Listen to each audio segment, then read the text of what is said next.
I'm here with my dad, Rael Bergevin. He is a longtime business person and entrepreneur, and he's here today to help me answer some of my business questions. Let's get started. So, firstly, what is your current job title or position, and how long have you been in this role? So that's a good question. And the problem with what I do and what a lot of entrepreneurs do is we don't necessarily have one title. I guess I could call myself founder, owner, entrepreneur. It all depends on what I'm doing on any given day. But I define myself as an entrepreneur, and I do that within our family business, which your mom and I founded. There's two of them. The bigger company is called Bergevin Investments, and the smaller company, which I spend most of my time in, is called Newbest Management Services.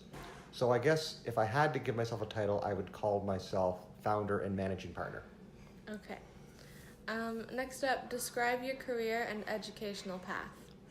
So I really didn't know what to study, but I knew I wanted to be successful, and I wanted to not have to worry about money when I was older. I wanted to be able to, the expression I heard from somebody was do what I want when I want as much as I want, and we were poor as kids, so I didn't want to worry about money. So someone told me that the best way to do that was to become a business person. So I studied business at Wilfrid Laurier University. I went to school in 1982, graduated in 1986, and I'd say I started as a average to poor student and came out of the program a very good student. And I was lucky I picked business because I really enjoyed it as a kind of an overall general education, and I picked up an awful lot of skills at business school that helped me in life. So right after there, I got a job working for General Motors in Calgary in 1987, I guess it was, and that was really good because it was a big company. General Motors was still one of the world's biggest companies. Calgary was a young place, and the Olympics were going to be there in 1988. So it was a great place to get some really good corporate experience and have a lot of fun. So I did that, I think, for maybe 18 months, and then I guess I kind of got homesick, and I I didn't love the big company atmosphere.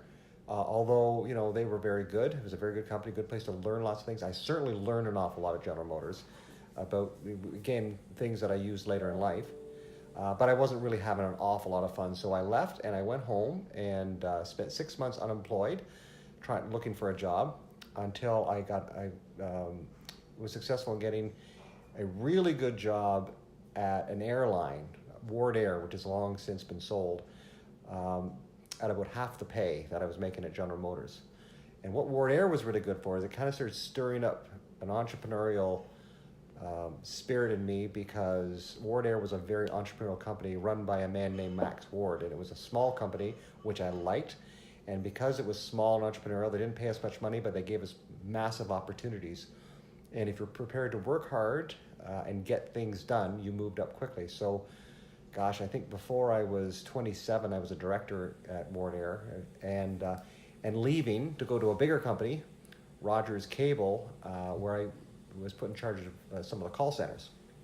And I learned an awful lot about call centers. It was interesting because I used a lot of the manufacturing knowledge I picked up at General Motors to manage call centers, and it just turned out that it really worked very well. In fact, back in those days, early 90s, the call centers were getting very big, and they were costing companies like Rogers hundreds of millions of dollars. And owners of these companies were frustrated with how the service was generally poor in call centers and the costs were high.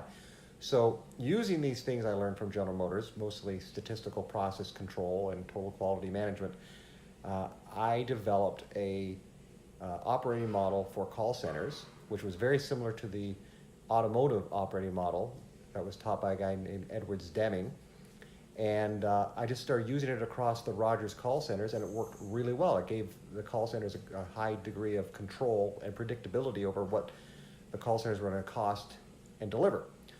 So that occurred to me at that time. I was back in a big company, knew I liked smaller companies. It occurred to me that I had something that was a bit of a business. Mr. Rogers was having me run around his various call centers and fix them up, and that occurred to me I could do it elsewhere. So I think the age of 29, became a consultant, put up a shingle, and I advertised statistical process control for call centers, help you gain control over quality and cost of your call centers. And I went out and I charged myself $300 a day, which I thought was all the money in the world, and was very, very busy right off because companies really wanted to get control of these call centers. Anyways, through that process, I met your mother, who hired me, and we founded a company that ran our own call centers and did call center consulting, and had you. And the company grew. No one expected. We didn't know we were at the beginning of a great outsourcing boom, and the company grew quite rapidly. And we sold that company in 2007. And since I've been doing a variety of other things, mostly startups, related to investing and management outsourcing and water parks and real estate, generally using all the skills that I've learned as an entrepreneur.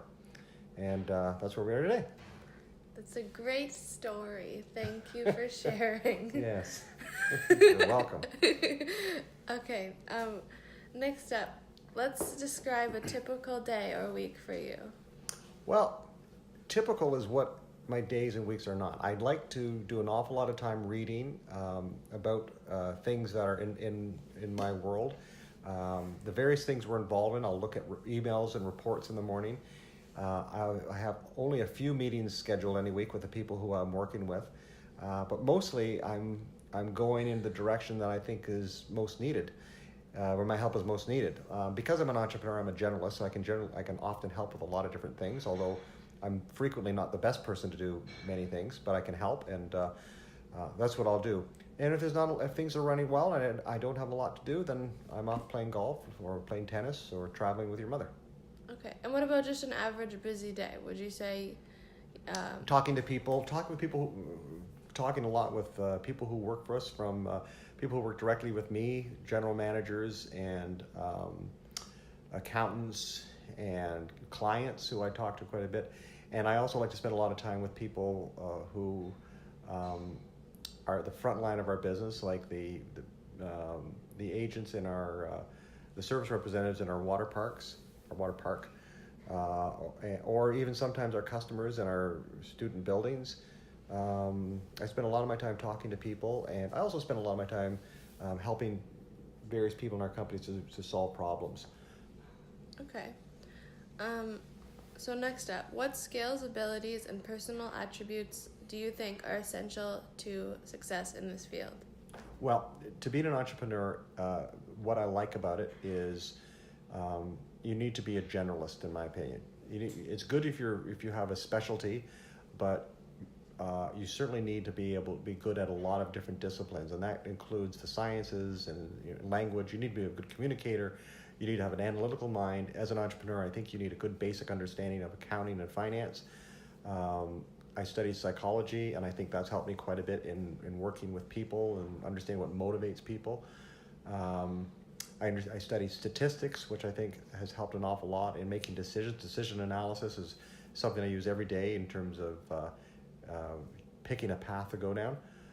So I think being a generalist is probably the biggest skill set. And also, of course, as an entrepreneur, it's pretty hard to be a successful entrepreneur without being good with people and generally liking people. Okay. Now, what qualifications would you look for in a new hire? Maybe higher up, like a management role.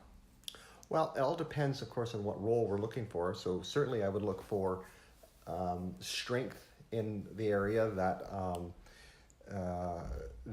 we're hiring for. I'd look for past success at solving problems, past achievements in that area. I'd also look for a lot of references for that person. I like to use LinkedIn and see whether there's a lot of positive referrals to these people, what their networks look like. Are they networked with and interacting with impressive people and not just following a lot of people?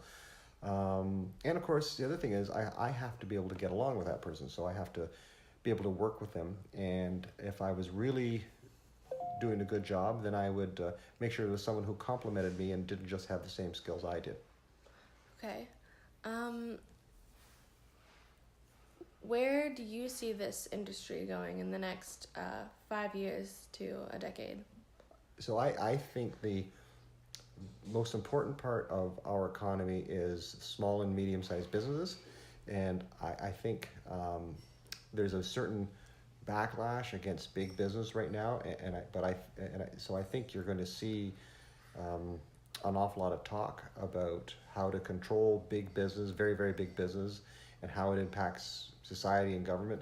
However, I think you always have a very large base of entrepreneurs and small to medium-sized business. In fact, I believe if you define yourself as an entrepreneur first and any specialty second, for example, you can be a doctor, but if you define yourself as an entrepreneurial doctor, then I think you'll always be able to earn money and provide for yourself and succeed. So I think entrepreneurs and small and medium-sized businesses are the biggest part of the economy, and I think they'll always be there, but I do think it will evolve as industry and the world evolves. So I think it's a good time to be an entrepreneur. Okay, great. And before we wrap up, I have one more question. Do you have any advice for me as I pursue this pathway? So I think define yourself in whatever you do. Define yourself as an entrepreneur first, someone who looks for opportunities, and then secondly defines yourself in whatever specialty you have, whether it be a science or some other passion. And I should say that your underlying skill you should be passionate about, and you should define yourself as an entrepreneur first and build the skills to be an entrepreneur, because then you can attach those skills to any specialty and you can always make money and earn a living.